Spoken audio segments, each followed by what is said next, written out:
All right, I'm going to record this again. The first time I messed up, so here's my second recording. Hopefully this will work this time.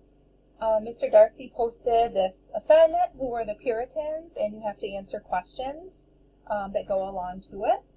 So I'm going to go ahead and record myself reading this assignment, and then I will post it to my class page.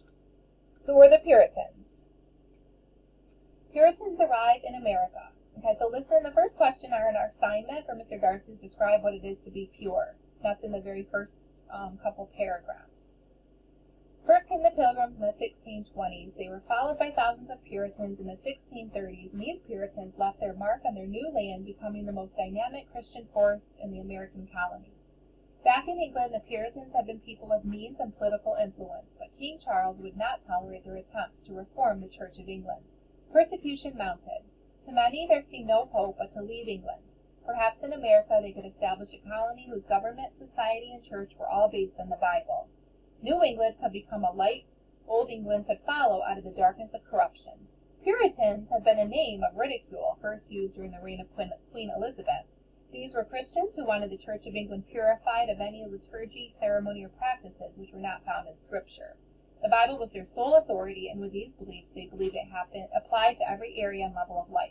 So Puritans believed that they had to stick to the Bible and obey what was in the Bible, and they were going to live their life out of that, out of the Bible.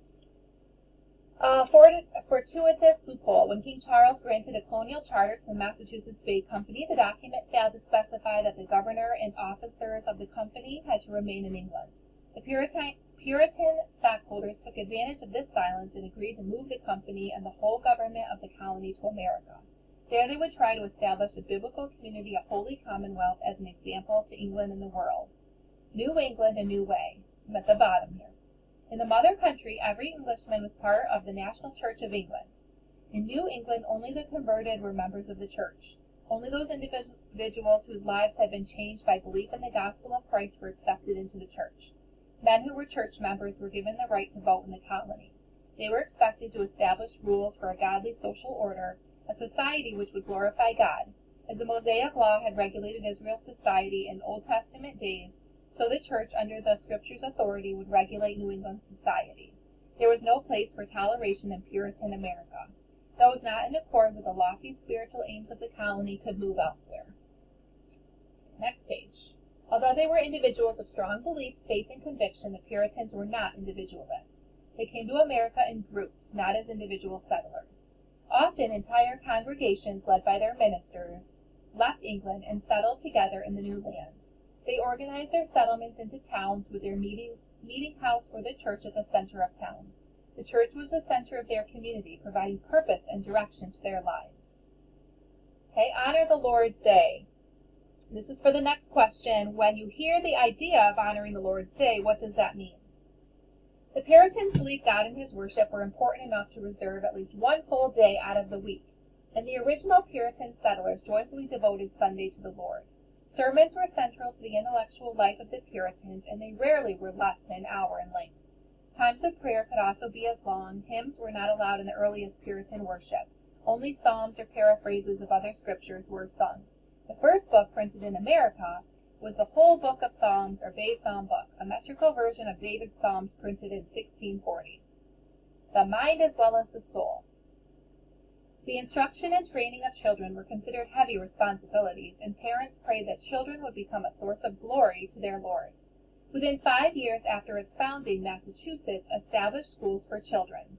Every child should learn to read, so he could read the Bible.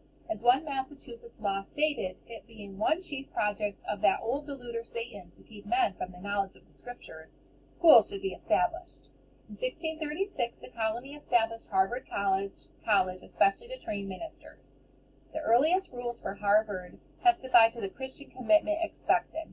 Let every student be plainly instructed and earnestly pressed to consider well the main end of his life and studies is to know God and Jesus Christ, which is eternal life. John 17:3. Therefore, to lay Christ in the bottom is the only foundation of all sound knowledge and learning. All is the Lord's. In keeping with their beliefs that every area of life should be molded by Christian principles, the Puritans saw all honorable work as a means of glorifying God. All of life was God's, and there was no distinction between secular and sacred work. God calls each person to a particular vocation or occupation, and the Christian should act as a careful steward of the talents and gifts. Last page. God has given him. Working in one's calling or vocation as a means of serving God and men. Idleness was considered a great sin. Diligence in one's calling was a virtue. Shaping America. Oops, sorry, guys.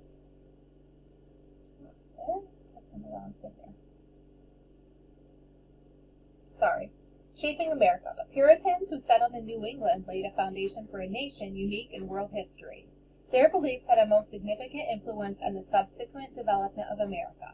A large portion of later pioneers and westward settlers were descendants of these early Puritans.